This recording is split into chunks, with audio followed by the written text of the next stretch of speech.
es mi historia, o sea, realmente es lo que yo viví, mi experiencia con la locura y obviamente toda la reflexión que hay desde que salgo del hospital hasta ahora es un trabajo hecho a posteriori. O sea, una de las cosas que me han preguntado hoy, y que tiene que ver con una entrevista que me hicieron ayer, es lo mucho que le ha llamado la atención a la gente la frase de que volverme loco es lo mejor que me ha pasado en la vida.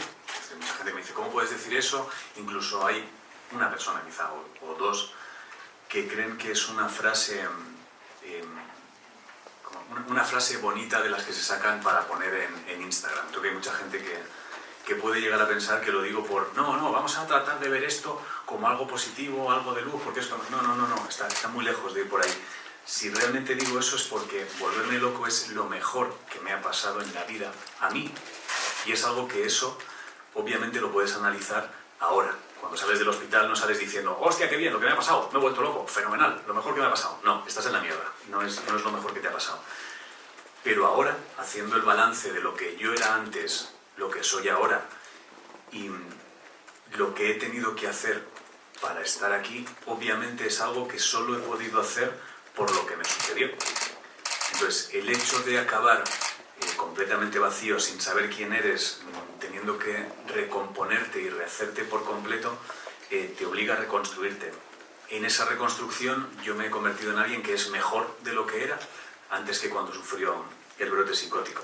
Entonces, evidentemente, para mí, el tener que hacer esta reconstrucción me ha servido mucho, me ha ayudado a convertirme en algo muchísimo mejor, y es un ejercicio que no hubiese hecho ni de broma si no me llega a pasar esto.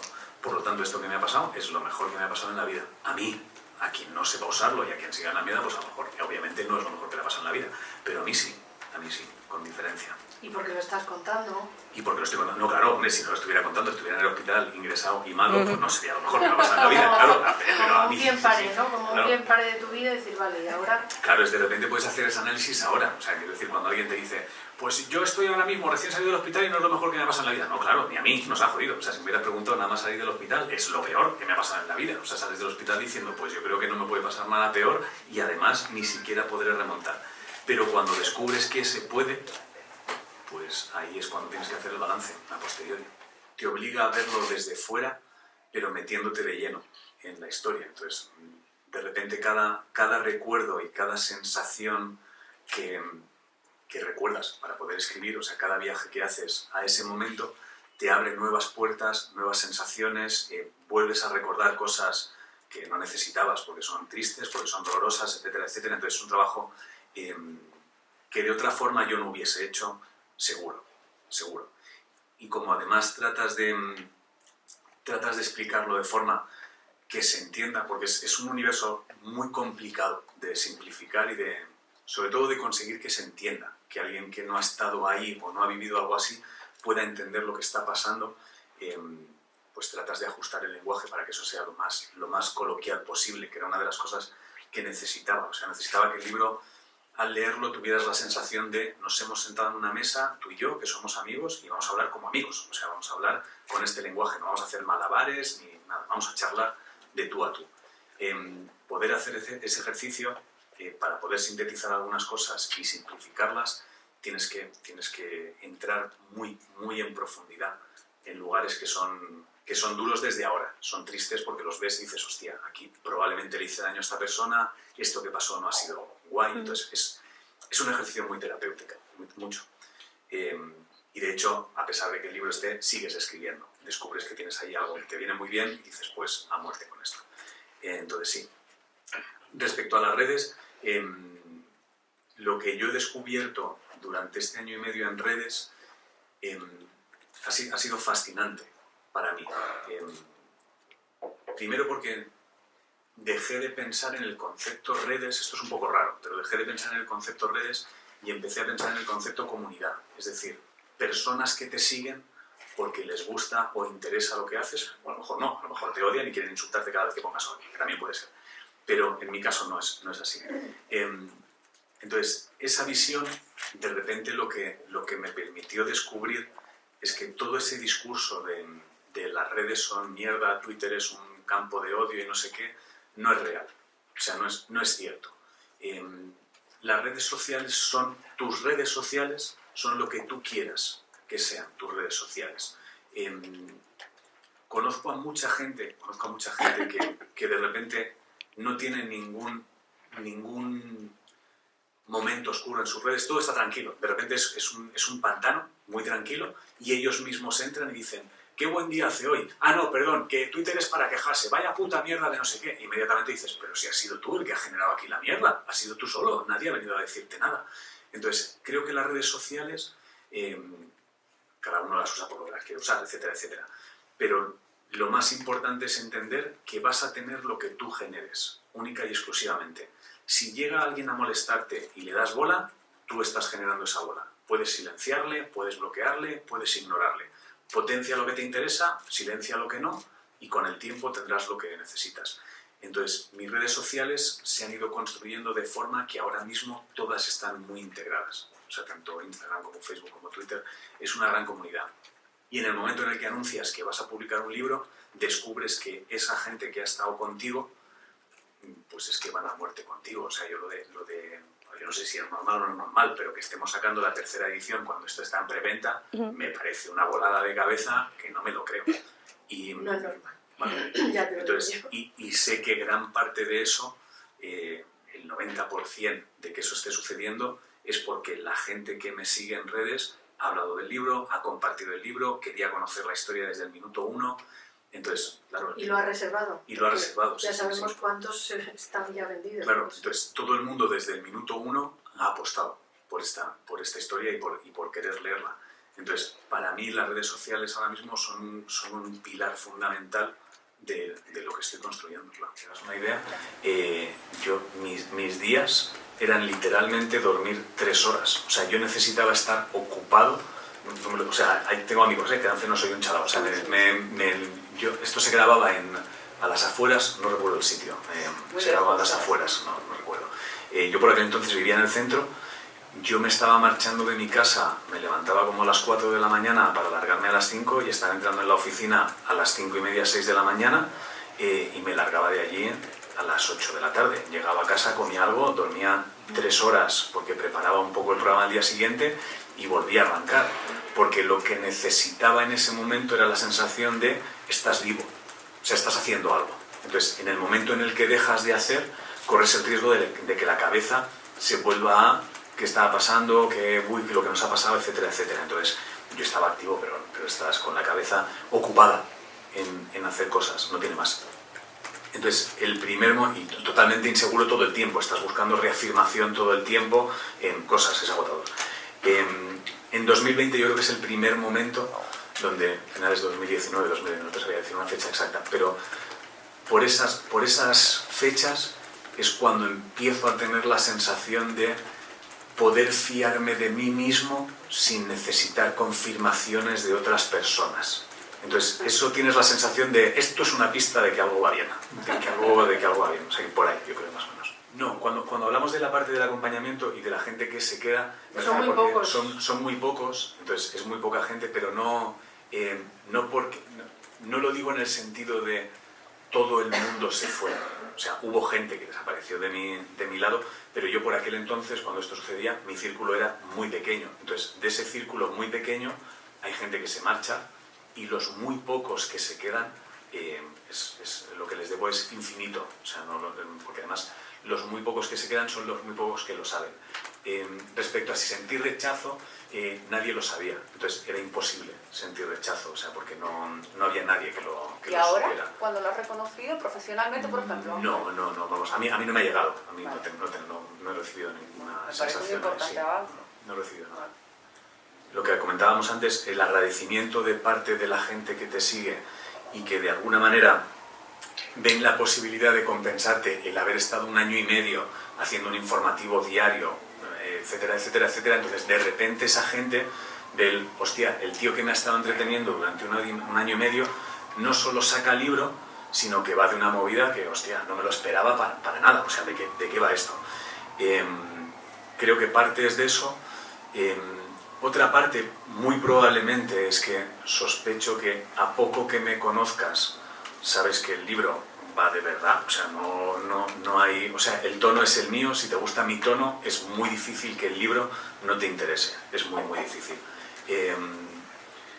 Y yo creo que esas son las dos grandes cosas. Hombre, imagino que la explosión en este año, que cuando surge la idea del libro no estaba ni de broma, o sea, todo el tema de la salud mental, que ahora mismo está como muy sobre la mesa, cuando nosotros hablamos del libro no está, pero para nada. O sea, esto nosotros lo hablamos el año pasado y ni de broma estaba ahí, ni se podía sospechar, ni nada de nada. El hecho de que ahora esté sobre la mesa, imagino que también empuja un poco el libro. Pero yo creo que los dos grandes pilares del por qué funciona tan bien, yo creo que son la comunidad que hay y que si te caía bien o te divierte mi tono, etcétera, etcétera, es muy probable que esto te llame la atención. Y creo que el tema, o sea, a mí una de las cosas que más me está pasando es recibo mensajes de mucha gente por privado en redes, gente que no conozco, mucha gente interesada en leer la historia de alguien que lo ha vivido. O sea, y sobre todo poder leer la historia de alguien que lo ha vivido y que ahora cuando le ves está bien.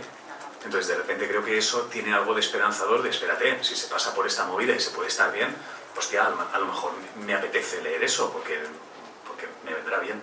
Creo que son como una mezcla de cosas, creo. He intentado escribir poniéndome en el lugar, en los dos lugares, tanto en quién lo está pasando como tratando de ponerme en la cabeza de, por ejemplo, gente como mi chica que lo vivió conmigo, que es yo creo que la persona que acompaña a quien sufre algo así es especialmente delicado, o sea, es muy duro, o sea, es muy duro para el acompañante, o sea, para quien lo vive es duro, pero para el acompañante es una salvajada muy grande.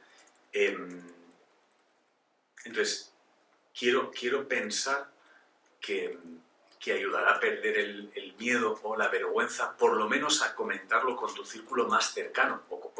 A veces ni siquiera hace falta que sea un círculo cercano, a veces a lo mejor hace falta alguien en quien confíes, porque a veces tu círculo más cercano no es en quien confías, no pasa nada, a lo mejor hay gente, no lo digo que me parezca mal ni que tenga que ser así, pero a veces uno le da más apuro mencionarle a su pareja que está pasando no sé qué que mencionárselo a un colega o mencionárselo a su padre o a su hermano, o suele pasar, de repente, hostia, esto no se lo voy a contar, pero joder. Entonces, me gustaría pensar que cualquiera que lo lea puede perderle un poco la vergüenza, hostia, pues me voy a tomar un café con este a decirle que, hostia, tío, me están pasando cosas raras, llevo como 2 semanas con cosas raras. E incluso que si de repente hay alguien que nota que tiene cerca a alguien que, hostia, está haciendo un par de cosas raras para lo que es él, o sea, sale de lo normal, perder el apuro de decir, oye, ¿estás bien? Que te he visto hacer estas 2 cositas, ¿todo ok? Pues también puede ser que tengas una semana de mierda, quiero decir que también puede ser que tengas una semana que estás triste y ya está, pues bueno, pues no pasa nada. Pero si de repente conoces a alguien que habitualmente es limpio y lleva 6 días sin ducharse, pues que no te da apuro decirle, oye, ¿lo de no ducharte es una moda que yo me he perdido o está pasando algo por ahí dentro? Creo que eso es lo más importante, o sea, empezar a no sentir apuro por decir, me está pasando esto. A quien le pasa a veces es más complicado verbalizarlo porque, en mi caso, por ejemplo, yo no podía verbalizar lo que me estaba pasando. Lo tenía prohibido por las propias voces que tenía en mi cabeza, no podía decirle a nadie lo que me estaba pasando. Afortunadamente, sucedió, crucé una línea y entonces mi chica dijo, hostia, esto es muy raro. Ya se puso a hacer llamadas y todo se empezó a mover. Pero ojalá quien lo lea diga, hostia, pues esto a mí me sirve para saber que estas 2 cositas, hostia, son llamativas en esta otra persona. Ojalá, eso es algo que, ojalá, o sea, a mí me mola pensar que serviría para eso. La intención está, o sea, de escribir este libro, la intención está en, oye, no pasa nada, puedo decir, estoy teniendo una movida, no pasa nada. Importante. O sea, yo cuando ingreso en el hospital no sé por qué estoy ingresando en el hospital. O sea, en mi caso hay un detonante que es una publicación en redes sociales felicitando a mi chica por el éxito de Wonder Woman. Sí, yo me levanto la mañana y digo, pues Wonder Woman es suya. Y le doy la enhorabuena y me voy a comprar regalos. Voy a gastarme un dinero que no tenemos en regalos. Desaparezco de casa. Mi chica despierta, yo llevo ya unos días haciendo cosas raras en redes. Mi chica despierta, ve eso y dice, porque claro, el resto de amigos o conocidos de aquel entonces, soy cómico. Poner enhorabuena por el éxito de Wonder Woman a mi chica, pues mis amigos dijeron, pues broma entre ellos, pues de puta madre, ellos sabrán, pero mi chica sabía que no era una broma, afortunadamente. Yo desaparezco, entonces en ese viaje, ese día, mi chica hace un par de llamadas para confirmar realmente, oye, esto que está pasando no es una broma, ¿eh? Y es cuando deciden llevarme al hospital. Entonces yo no me doy cuenta, o sea, yo no tengo un clic que sea el que me hace decir voy al hospital. Y aparece un amigo fundamental. Sí. Un amigo y su novia. En ese sentido, la gente que está alrededor es muy importante. Algunos Sí, sí. salen huyendo, pero el que se queda ahí y apechuga, como tú dices, también es una persona que lo pasa mal, pero son fundamentales para la propia curación. Sí, sobre todo el después. Es que lo que viene después es tan delicado. O sea, estás con alguien que es dinamita pura. Es dinamita. ¿Por qué, Ángel? ¿Es que caes en una depresión? Bueno, luego también Bueno, sales empieza roto. la medicación. Claro. Sí, no, Bueno. sales, es la depresión más profunda que puedas imaginar.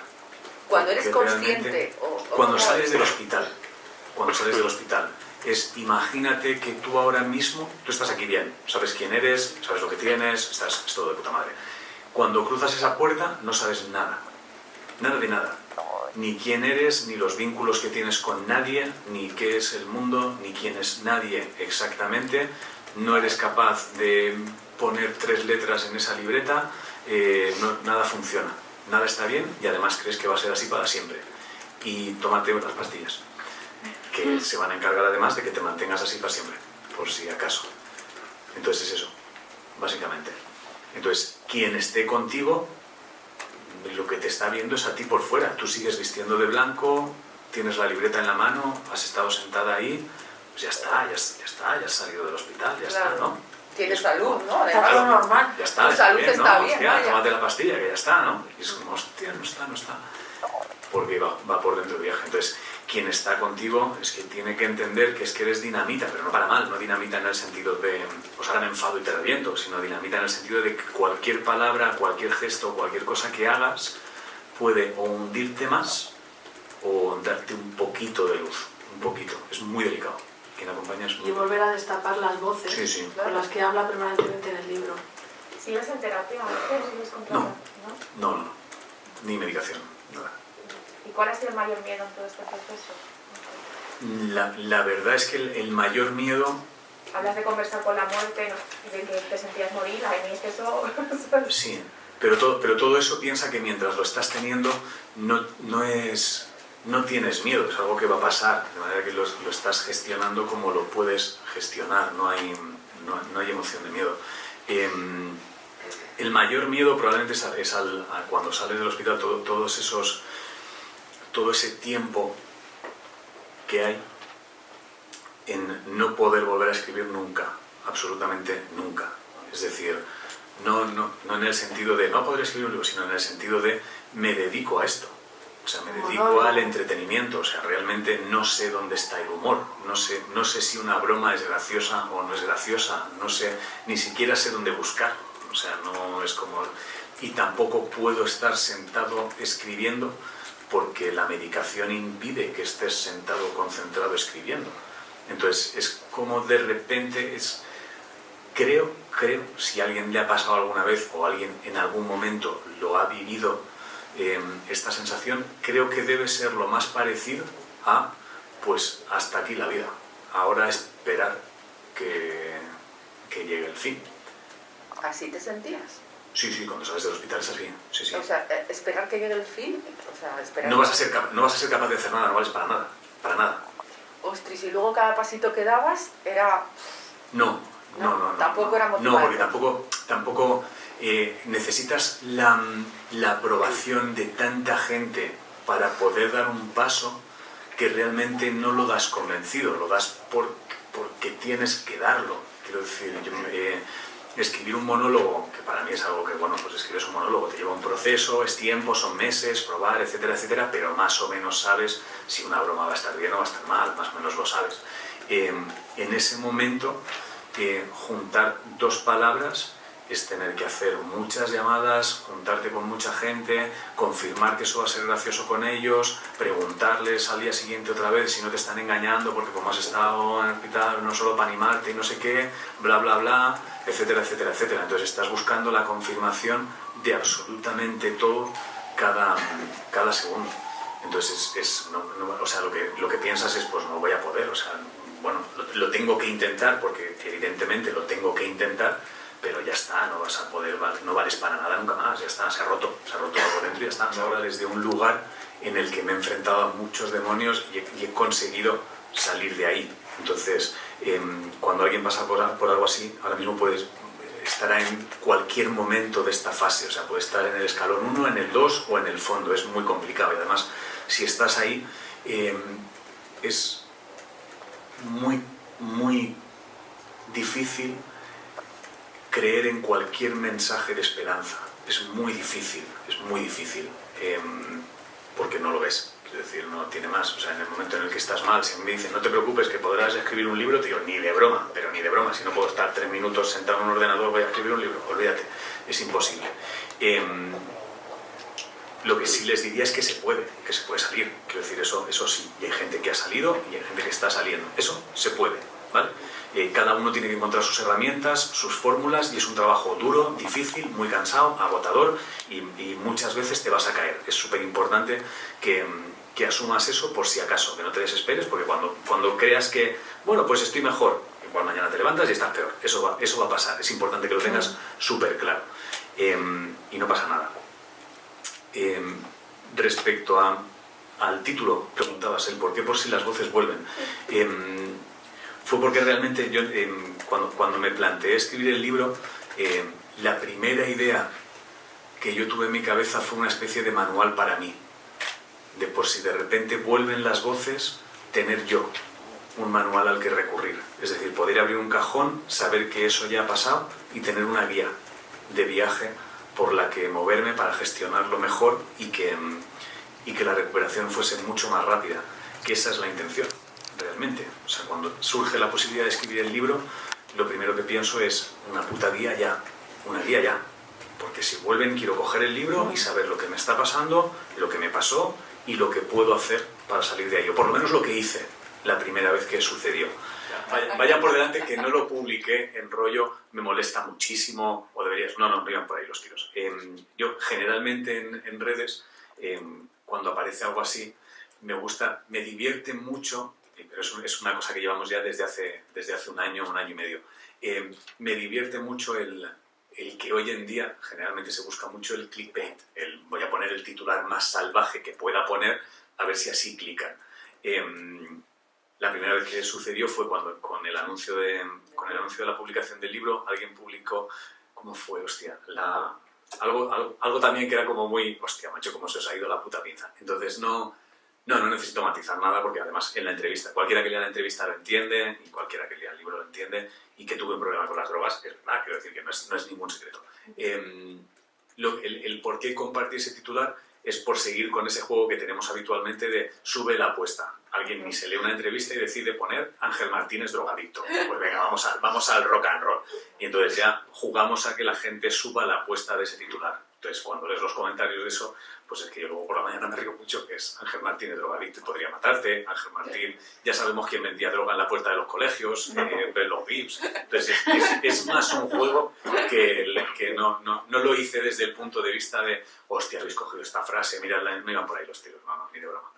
No te voy a engañar. O sea, no creo que el consumo de drogas dijera, hostia, ¿ves? Joder, no tenías que haber parado, que esto era lo que iba bien. No creo, ¿eh? O sea, no puedo afirmarlo. O sea, científicamente afirmaría al 100% que las drogas y el alcohol fueron lo que me llevaron a esto, solo ellas. No, seguro que no. Una mezcla de cosas. Pero no creo que hagan bien. Esa es mi respuesta. No creo que el alcohol y las drogas sean lo más sano. Pero Ángel, ¿hay algo que tú creas que sí que te llevó a eso? Te quiero decir, un periodo de estrés, la fama, yo qué sé. No, creo que es un cúmulo de cosas, básicamente. O sea, creo que vas encadenando Elementos. Sí, elementos a lo largo de tu vida que vas apagando, no compartiendo, escondiendo, metiendo debajo de un armario, debajo de no sé qué. Entonces hay un día que, bueno, evidentemente con alcohol, drogas, evidentemente probablemente lo vayas acentuando todo eso. Pero hay un día que simplemente sucede algo que hace que todo se desborde ya, que es como ya no. Y a lo mejor eso que te ha sucedido no es realmente algo que como para llevarte a ese lugar. Quiero decir, a lo mejor de repente hay un día que te ponen el café un poco más caliente de lo que a ti te gusta y de repente se te va. Y es, hostia, es que se le ha ido porque el café... No, tronco, el café ha sido la gotita, ya está, no te líes. Entonces yo creo que es un cúmulo. No encontraría un sitio que te dijera, aquí empezó. Es imposible, creo. No llevabas bien la fama, ¿no? De aquellas.